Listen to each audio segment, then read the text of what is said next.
যুদ্ধ পরিস্থিতি ভারত পাকিস্তানের মধ্যে পারমাণবিক শক্তিধর দুই দেশের পাল্টাপাল্টি হুমকি ও গোলাগুলির পর এবার দিল্লির যুদ্ধবিমানকে ধাওয়া দিল ইসলামাবাদ।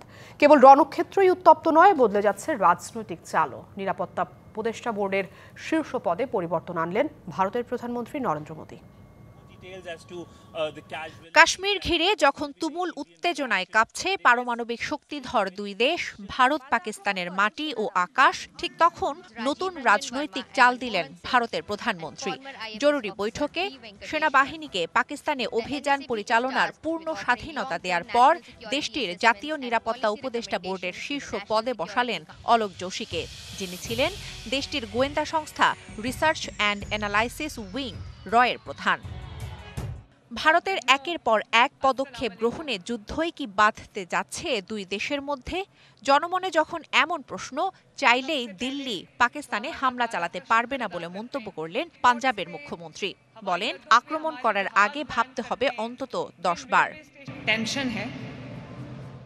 ভারত পাকিস্তানের মধ্যে উত্তেজনায় আতঙ্কিত হওয়ার কিছু নেই। আল্লাহর রহমতে আমাদের সেনাবাহিনী প্রতিরক্ষায় সম্পূর্ণ সক্ষম। পাকিস্তানের শত্রুরা জানে এ দেশ পারমাণবিক শক্তিধর দেশ। এদিকে কারাগারে থেকেই নরেন্দ্র মোদীর আগ্রাসন ও যুদ্ধপ্রবণ মনোভাবের নিন্দা জানিয়েছেন পাকিস্তানের সাবেক প্রধানমন্ত্রী ইমরান খান।